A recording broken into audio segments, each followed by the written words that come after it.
I used to think the worst kind of betrayal came from a lover. I was wrong. The real pain is when the very people who gave you life and raised you are the ones suffocating you with debts that aren't even in their names. I thought I was being strong by carrying everything on my shoulders, but turns out, to them, I was just a walking wallet. No thank yous, no looks of appreciation. Just cold texts at the end of every month, as if I were a bank clerk who missed a payment deadline. And if you're reading this, maybe you're wondering, how did someone like me let things go this far? My name is Evelyn Carter, I'm 28 years old, a financial advisor in Denver, Colorado. I know how to balance budgets, when to invest, and when to cut losses. I hold 3 professional certifications, have a stable job, and I bought a small apartment on my own at age 26. On paper, I'm the kind of daughter parents would be proud of, but reality is different. To them, I'm not a daughter, I'm a second income stream they never had to work for. I was the only one in the family who knew how to save. Back in high school, I worked part-time at a local grocery store, studying, helping out and collecting tips just to buy used textbooks. Meanwhile, my younger brother Jason, he's 30 now, was always called the undiscovered genius. He dropped out of college in his sophomore year because he lost his inspiration, then drifted through a series of odd jobs. Delivery driver, insurance sales, failed streamer. Until eventually, he moved back in with our parents, like he'd never left. And me? I graduated on a full scholarship and landed my first job at an investment firm right after turning 22. I moved into a small rental in the suburbs and started sending money home every month. First for groceries, then car repairs for Dad, later for utilities and finally for the mortgage.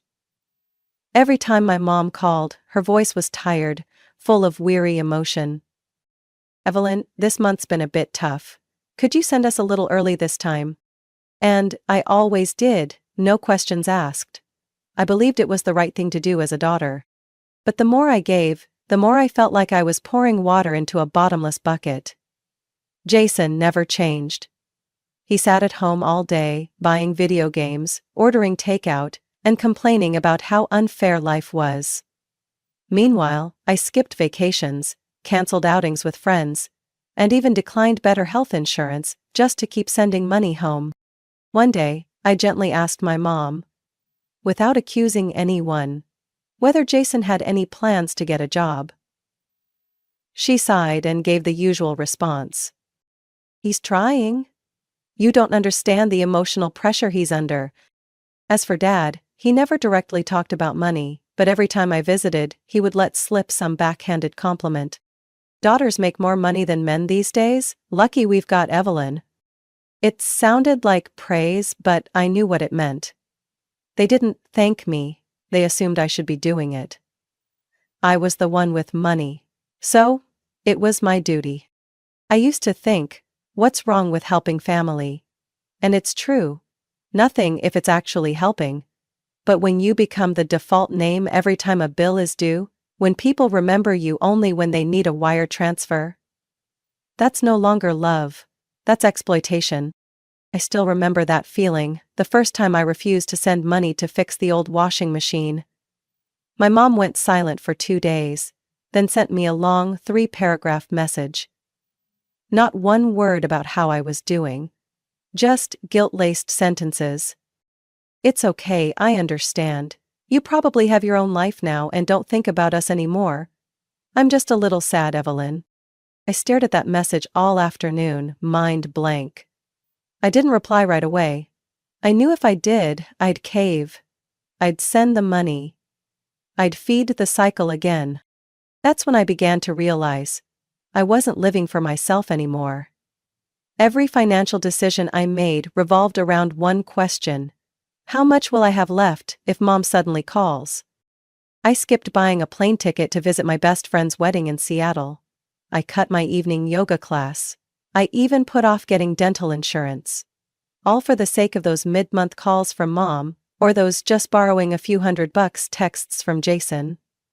I've never once heard Jason apologize, not once. He'd just text things like, "Need some money this month, can you send it early, I'm behind on stuff." No thank you, no how are you, just like I was an ATM with a be kind button.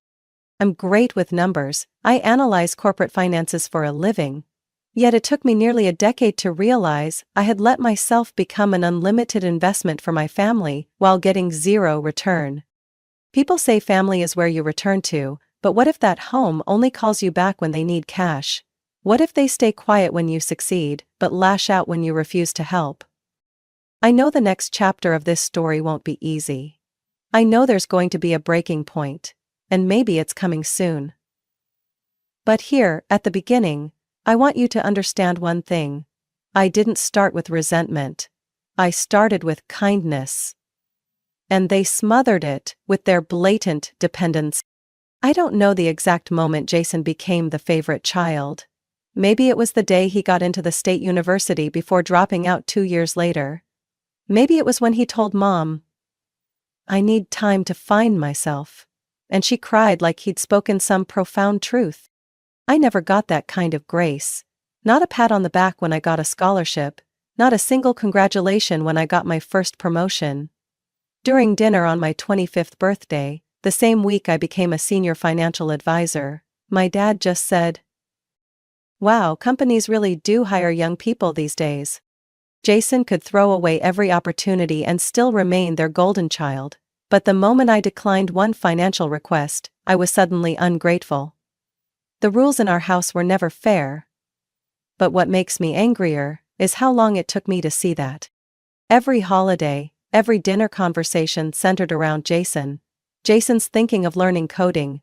Jason just finished a great book. Jason has a new startup idea. And me? I was always sidelined, treated like an extra guest in the very home I helped save from foreclosure. One dinner, while we were all eating, my mom casually said something that stung more than she realized. "My daughter is smart, but Jason has that artistic soul no one truly understands." I nearly choked. Jason was sitting there, legs on the chair, glued to his phone. He had an artistic soul? Really? A man who hadn't kept a job longer than 3 months? My dad always played the calm father figure, but he never once stood up for me. The last time I asked if Jason could chip in for the electric bill since he's working again, Dad frowned. "Evelyn, you just don't understand the pressure of not finding your path yet." I wanted to scream. What about the pressure of silently supporting an entire family? What about staying up until 2 in the morning to finish reports for clients in New York? But I didn't.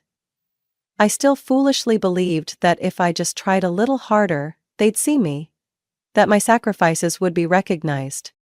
Jason wasn't just coddled, he was constantly excused. Last year, he took my mom's credit card without asking and spent nearly $1,200 on gaming equipment. When I found out, I thought surely my parents would be furious. But nope. Mom just sighed. "He's probably stressed. Just needed something to relax." Relax?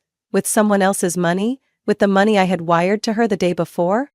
I remember not saying anything that day. I just stood up, grabbed my bag and left. Neither Jason nor my parents tried to stop me. Maybe to them, I was just a walking machine. And if that machine was overheating, then sure, let it rest for a bit. Every time I tried to speak up, they used their usual trick, flipping the script. "So now you're blaming your brother? Families should love each other, not keep score. If it's such a burden, then don't help." But still sent a money request the following week. I feel like I'm slowly sinking in a swamp of my own making. Fueled by silence. By never saying no. Jason was becoming more carefree by the day. He bought a Persian cat for nearly $600 and posted a picture online with the caption, "My baby." Meanwhile, I was debating whether to cut the TV service this month to cover my mom's medication. I don't know if Jason has ever felt guilty, but one thing I'm certain of, he's never felt responsible.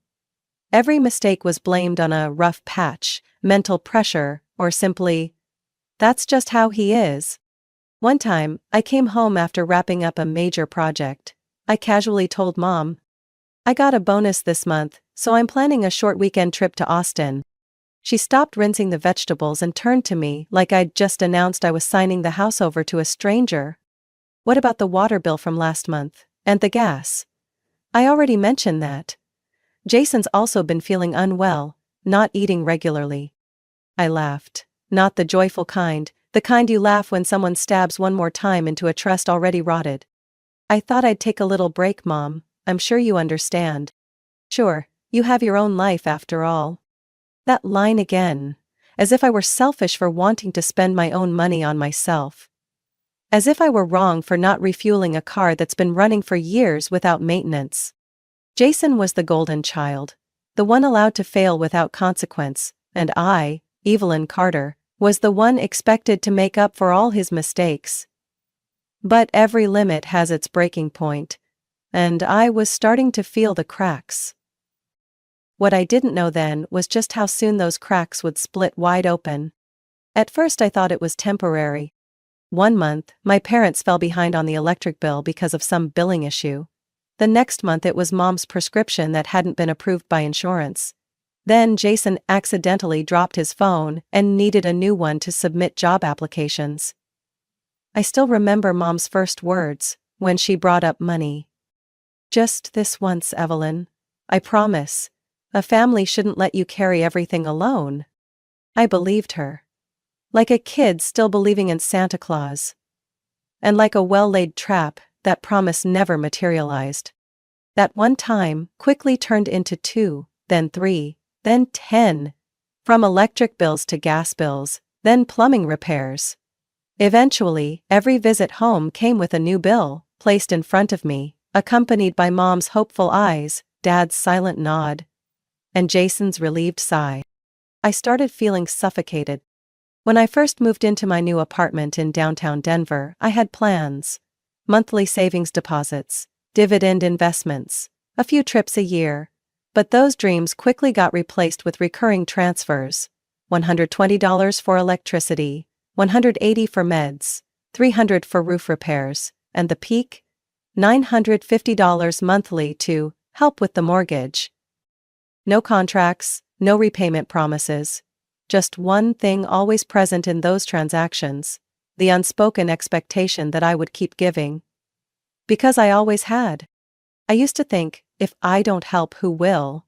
Then I realized, they didn't need anyone else. They had me. And I was drowning in that role without even knowing. Every month, Mom would call with a tearful voice. Evelyn, I'm sorry to bother you, but we're really struggling this month. And I, foolish as ever, would open my banking app, hit transfer, erase the notification of my shrinking balance. Jason stayed the same, no job, no plan. Lately, he even bought a new gaming chair and monitor worth over $1,000.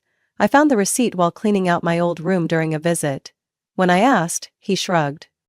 I need a comfortable setup to focus on job hunting.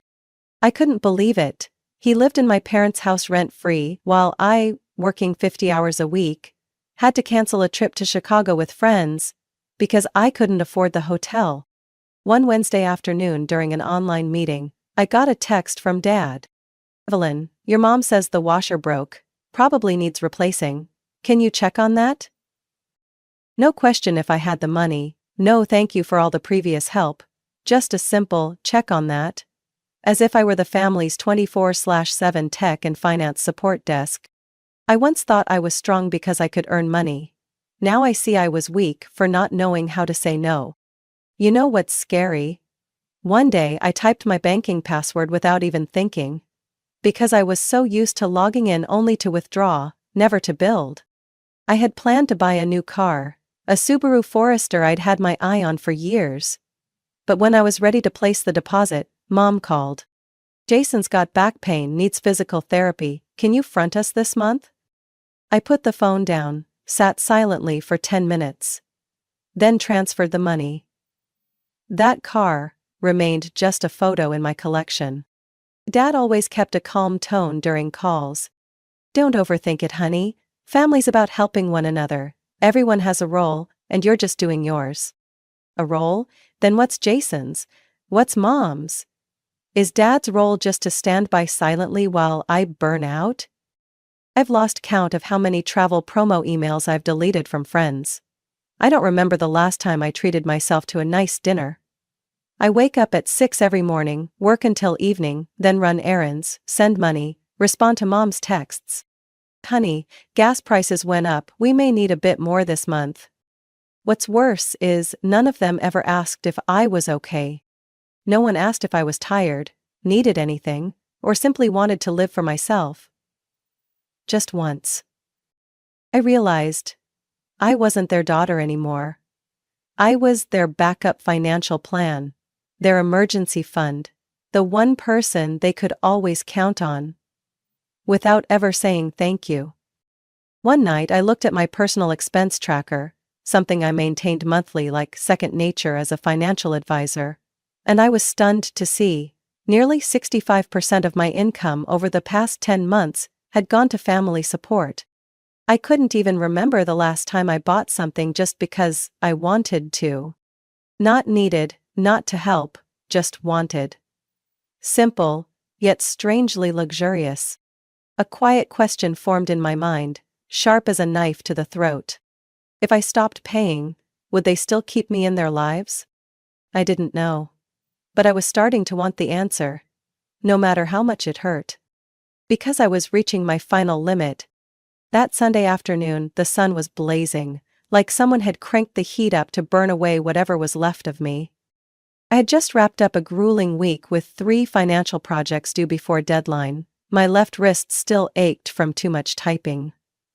I should have been resting, sipping coffee, watching an old movie, but instead, I was standing at the doorstep of the house I once called home, holding a large grocery bag, rice, milk, meat, and the joint supplements Mom always asked for.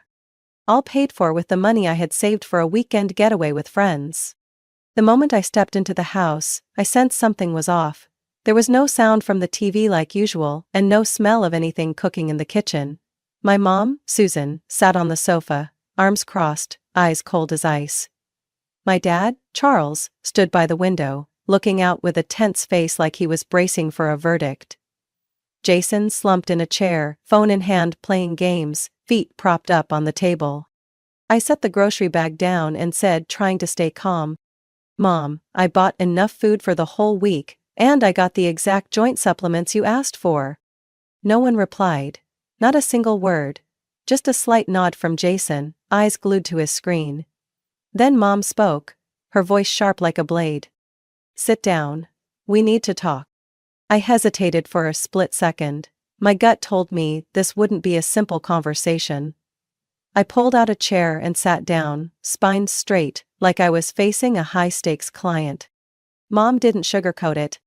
"Your father and I have talked this through, we can't keep going like this." I frowned. "What do you mean?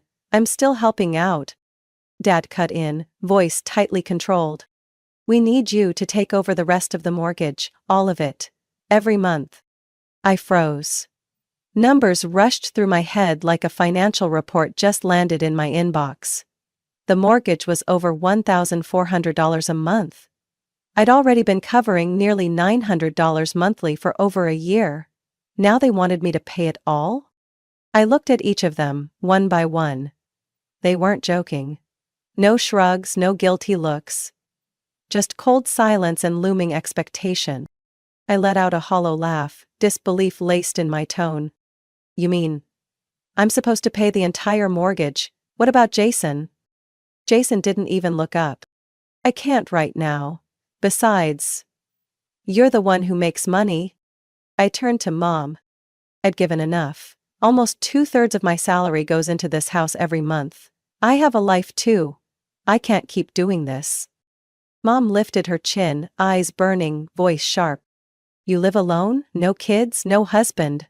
What's the money for? This family is struggling. How can you be so selfish?" I stood up, my voice cracking with frustration. "Selfish? I gave up holidays, savings, even my own health to take care of this family. And now you call me selfish?" Jason smirked, eyes still on his screen. "Come on, sis, don't be dramatic. It's just money. You have it." I turned sharply to him, voice breaking. "What have you done for this house besides gaming and spending other people's money? Do you even know how many hours I work every month? Have you ever even tried applying for a job? Mom jumped to her feet, pointing her finger at me. Don't you dare insult your brother. He's trying. All you ever do is brag about what you've done. I stepped back, took a deep breath, fists clenched. No one in this house has ever thanked me. Not once. Dad stepped forward, his voice low and dull. We're not here to thank each other. This is family. Everyone has to play their part. I laughed, a sharp, bitter sound that echoed through the still room. Then what's my part now? Pay every single bill so everyone else can live comfortably while I tighten my belt? Jason finally looked up, annoyed. If you don't want to help, just say it. Stop acting like some saint. I turned away, unable to look at them a second longer. I grabbed the bag still sitting untouched on the table. No one stopped me, not a single one. But as I reached for the doorknob, Mom screamed behind me. Get out, and don't ever come back if you walk through that door. I paused and turned around. Her eyes were blazing red, lips trembling with rage. I answered slowly and clearly. That's the easiest thing I've ever done. Then I opened the door, walked out, and shut it behind me. That door closed behind me, but their voices still echoed. I didn't look back. Not once. And that was the moment I knew. I had crossed the line. I was no longer their burden bearer. No longer their walking wallet. There was only me now. Evelyn Carter, and the part of my life I had never truly lived. I moved into my new apartment on a cold morning in early March. The frost clung to the moving truck's windows, but I felt lighter than I had in years. Like I'd been carrying a backpack full of rocks and someone had finally told me I could set it down. My apartment wasn't big. 1 bedroom, a living room, an open kitchen, and a small balcony overlooking the south side of Denver. But it was mine. Every corner, every chair, every light was my choice. No heavy memories, no passive-aggressive sighs or guilt-laced tones from my mother. No Jason, lounging on the couch eating takeout I paid for. I remember that first night clearly. I sat on the floor, back against the wall, eating instant noodles, staring up at the clean white ceiling, and laughed. Not from joy. From shock. I couldn't believe I'd actually done it. I had left. I'd walked through the door my mother slammed shut behind me, with the words, "Get out, and don't ever come back." And I hadn't gone back. For the next 6 months, I didn't answer calls from my parents. I didn't reply to Jason's texts. I blocked all 3 on social media, changed my personal email, and canceled every auto payment I had set up for their bills. For the first time in years, every dollar I earned was mine. In the mornings, I woke up to pure silence. No early calls from Mom asking for transfers, no nagging about family financial pressure or duties of being a daughter. I brewed coffee, opened the window, let the breeze run through my hair. And no one could make me feel guilty for living like that. I started restructuring my life the same way I used to restructure clients' finances. I created a clear personal budget, reset my savings goals, and set aside a small fund each month just to spoil myself. A new dress, dinner at the Italian restaurant I'd missed 3 years ago, a weekend trip to Boulder. These small things, once luxuries, became declarations. I was no longer living in emotional debt. And most importantly, I wasn't afraid of silence anymore. 6 months ago, every phone buzz sent my heart racing. Every message from Mom felt like a ticking bomb. Now, I could mute notifications and toss my phone onto the couch without a second thought. I remember one Saturday, working at a cafe, when my screen lit up with an unknown number. My gut said it was someone from home. I didn't pick up. Simple as that. I wasn't the Evelyn I used to be, the one who spiraled into guilt at the slightest hint of Mom is upset. Now, I knew their sadness wasn't my fault, and if they fell into hardship from their own bad decisions, it wasn't my job to save them. Some nights, I lay on the sofa, watching the soft yellow light cast shadows on the ceiling, thinking about the years I'd been drained and felt stunned. I had lived in the shadow of a family that used love like a double-edged sword. And I never realized, when I started bleeding. One day, walking through the weekend market, I saw a woman about mom's age arguing loudly with her daughter about college fees. The girl looked around 20, exhausted, eyes red, and for a second, I saw myself 5 years ago. Clutching grocery bags, forcing a smile while the world cracked on my shoulders. I didn't step in, but I clenched my fist to keep from crying. Freedom doesn't arrive with fireworks. It shows up in small details. In the moment I open my fridge and know everything inside was bought with my own hands. Not with what was left after caring for others. In doing laundry at midnight without getting scolded. In the first full night's sleep I'd had in years. 6 months passed, and I finally started to feel normal. The kind of normal you hear about in fairy tales. A world where no one owes anyone, where love isn't traded for cash, and where you can just be. Without proving a damn thing. But that was also when the first call from the past came. A message from my father. Just 10 words. Evelyn, why haven't you transferred the mortgage payment this month? I stared at the screen, my blood freezing in my veins. They still thought I was just temporarily upset, that I would eventually come back, swipe my card and resume the old game. They still believed I was the Evelyn they could manipulate with tired lines about duty, respect, and responsibility. I didn't reply, not right away. I set the phone down on the table, poured myself a glass of red wine and stepped onto the balcony. The cool evening breeze brushed against my skin. I took a deep breath and smiled. Because I knew, this was only the beginning. My father's message still sat there, cold and indifferent, as if the past 6 months had never happened. Evelyn, why haven't you transferred the mortgage payment this month? No greeting, no checking in, not even a how are you, just a cleverly disguised command under the mask of concern. I stared at those words for a long time, not out of shock, but pure fury. I had lived freely for 6 months, without being followed, without drowning in guilt, and with one line, the old darkness surged back as if it had never left. I didn't reply, not at that moment. But my mind had already started working, just like it always did when something felt off in a client's financial report. A question sliced through my thoughts like a knife. If I stop paying, where will they get the money to cover the mortgage? The answer should have been simple. They'll figure it out themselves. But I knew my parents too well. Jason didn't even do the dishes, let alone earn a paycheck. I grabbed my laptop and searched for the email from the bank, the one I used to handle their mortgage payments for the past 2 years. My temples throbbed. My heart pounded as I typed Crawford Mortgage into the search bar, the name of their lending company. I called, and I swear, that call shattered every last illusion I had left.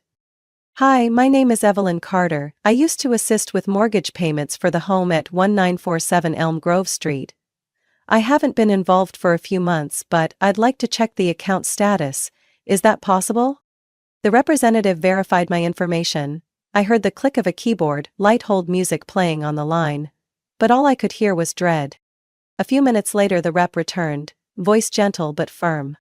Miss Carter, that mortgage account is currently delinquent. By over 8 months. I went numb. Did you say 8 months? Yes. The most recent payment was a small partial amount made about 7.5 months ago. Since then, there have been no full payments. They've received their final warning. If the account isn't brought current within the next 2 weeks, we'll initiate foreclosure proceedings. I sank back in my chair, eyes wide, mind spinning. 8 months? I had kept sending money through the 5th month. They told me it was for the house mortgage, and I wired it. No questions asked.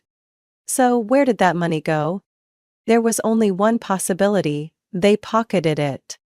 My parents, the ones who preached morals, who shouted that I was ungrateful, who claimed family is about helping each other. They had taken my money. And didn't even use it for their own home. I didn't know if I felt hurt, angry, or just plain betrayed. Every emotion swirled in my chest, building into an unstoppable storm. I didn't call Mom. I didn't call Dad. I called Jason. It rang only 3 times before he answered. "You finally called, Mom's freaking out." I got straight to the point. "The money I sent? For months, where did it go?" Silence. Long and heavy. Not because he didn't understand, but because he didn't know what excuse to make up. "I'll ask again. Where did my mortgage money go?" "You're blowing this out of proportion. They needed it for other stuff too. And you're living like a princess in that fancy apartment, you wouldn't understand." "I live like a princess?" I snapped, voice shaking with rage. "And what do you all do, live off your sister's money and call it love?" Jason tried to regain control. "You know they're struggling, you pulled out when they needed you most. Now you're going to let us lose everything?" "I pulled out because you turned me into a bottomless wallet." I hung up before he could say another word. My grip on the phone was so tight I thought I might crush it. Less than 10 seconds later my mom called. I answered. "Evelyn, you don't understand. I know I was wrong not to explain, but at the time we needed meds, the roof was leaking." "Don't lie to me." I cut her off, my voice so cold it startled even me. "I sent that money for the mortgage. Do you know what they told me? The account is 8 months past due." "8 months, Mom." "Well, I skipped breakfast to send you more. Why would you do that?" She stayed silent. I continued, slow and deliberate, each word hammering into what little trust remained. "Don't ever call me a devoted daughter again. You turned your own child into the victim of your sad little play." Dad took the phone. His voice was pleading. "Sweetheart, we can talk this through. I'm sorry, I was wrong. But please, don't let the bank take the house. We'll lose everything." I laughed coldly. "Not we. That's your choice." "Me? I was just the ATM you all drained dry." I ended the call, blocked the number. I sat there, watching the balcony lights flicker in the night wind, feeling as if someone had scooped every organ out of my body. But beneath the fury, something else was rising. Clarity. Yes, I lost money. But what I would never lose again was myself. I didn't sleep at all that night. My phone buzzed non-stop with missed calls from Mom, texts from Dad, and a few self-righteous messages from Jason. Half angry, half smug, like I was the traitor who abandoned a drowning family. I read every line but didn't respond. I didn't cry. I didn't tremble. I just felt cold. A dry, hollow kind of cold that spread from my spine to the tips of my fingers. It wasn't pain anymore. It was complete detachment. The next morning I woke up early, made coffee and looked in the mirror. My face was stone still. Gone was the woman who used to agonize over whether she should send a few $100 more to her mom because Jason needed to see a doctor. Gone was the old Evelyn, the one who carried the whole family in silence, only to be tossed aside like a rag the moment she dared to breathe for herself. I hit the dial button. This time, I was the one making the call. Jason picked up first.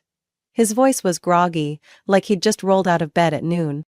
"Why are you calling again? Mom's freaking out. The bank already called. If you're not going to help, then..." I cut him off, my voice steady and sharp as a blade. "I'm not calling to hear your drama, I'm calling to say one last thing. And after this, it's over." Jason went silent.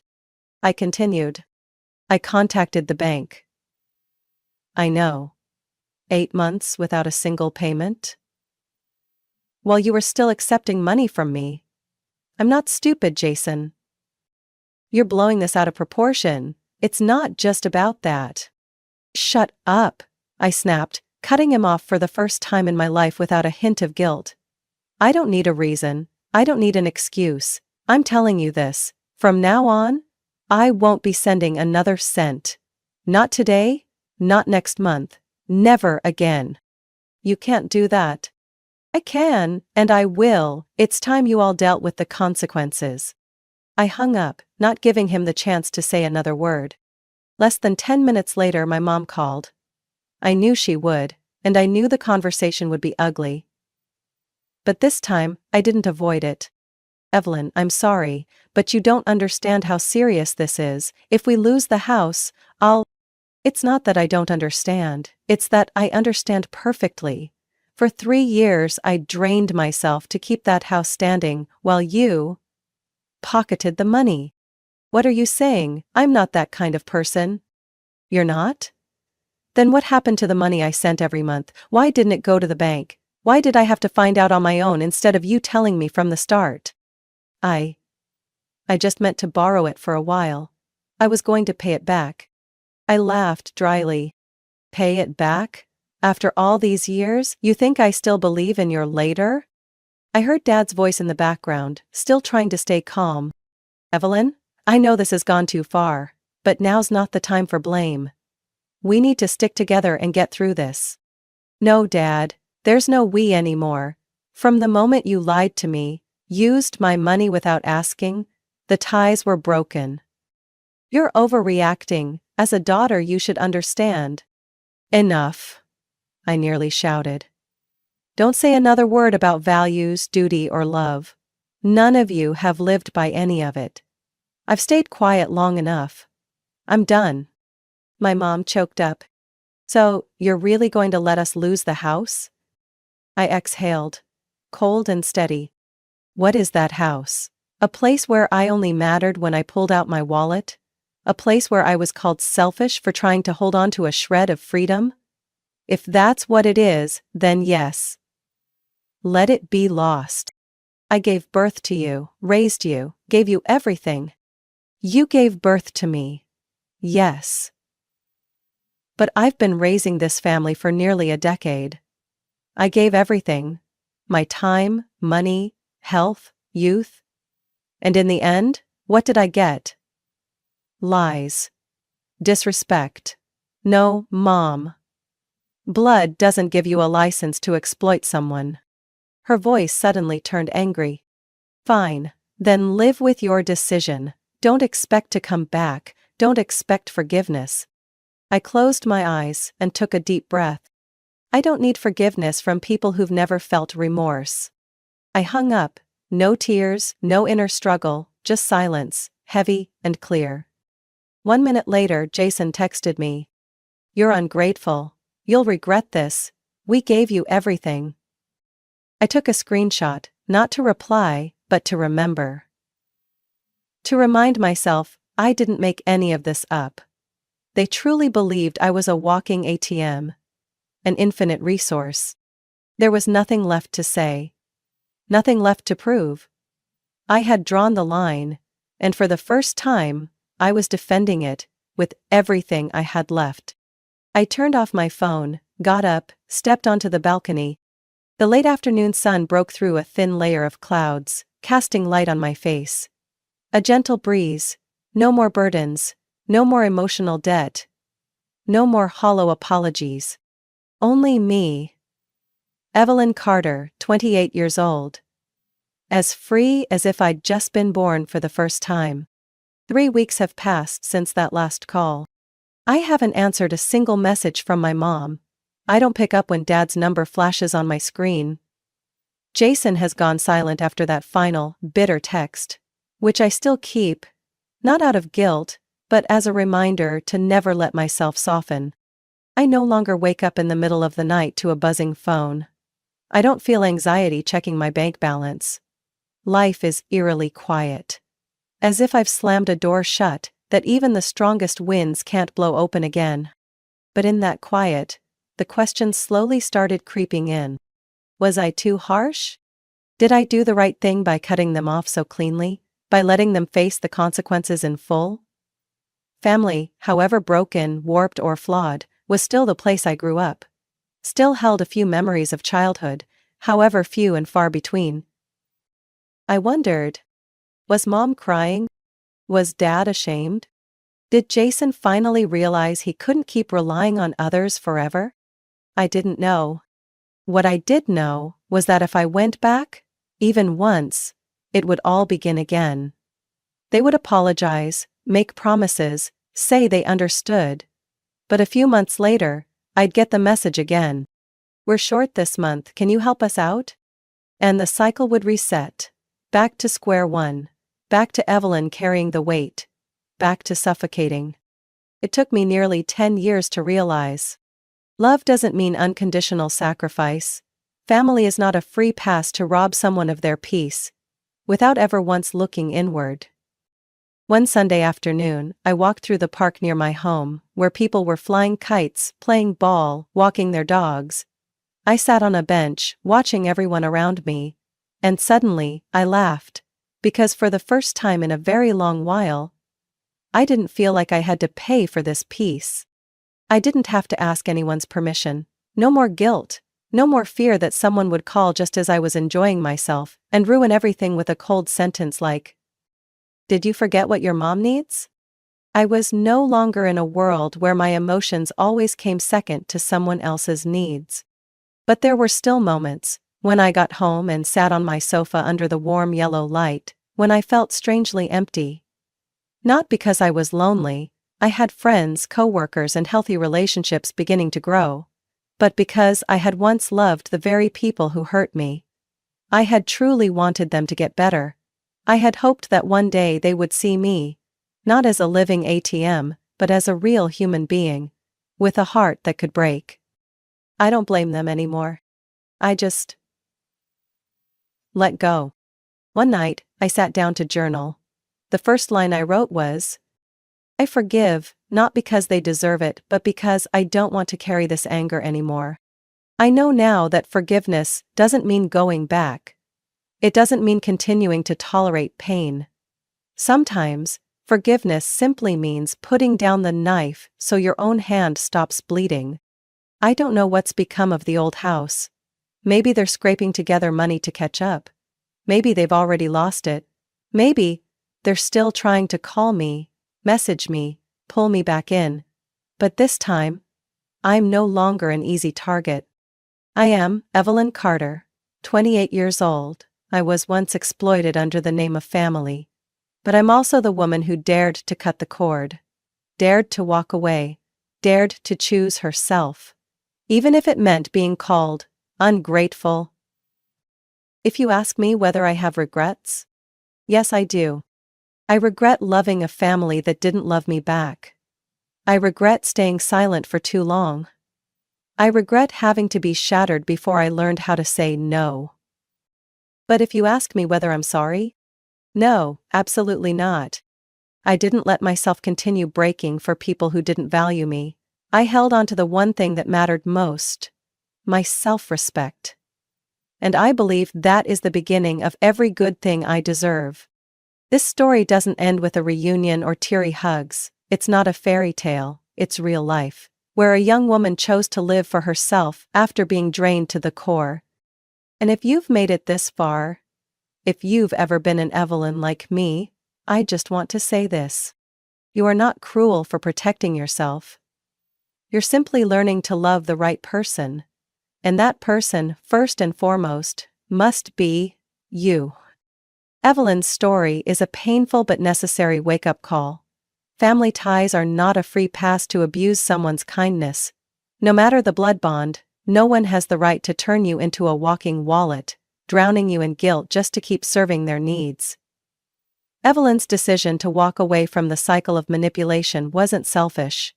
It was brave. Because sometimes real love begins when you choose yourself, not when you keep enduring a broken relationship. What do you think about Evelyn's decision? Was she too harsh, or was that the only way to protect herself? Share your thoughts in the comments. And don't forget to follow the channel to keep exploring more powerful, emotional, real-life stories about family.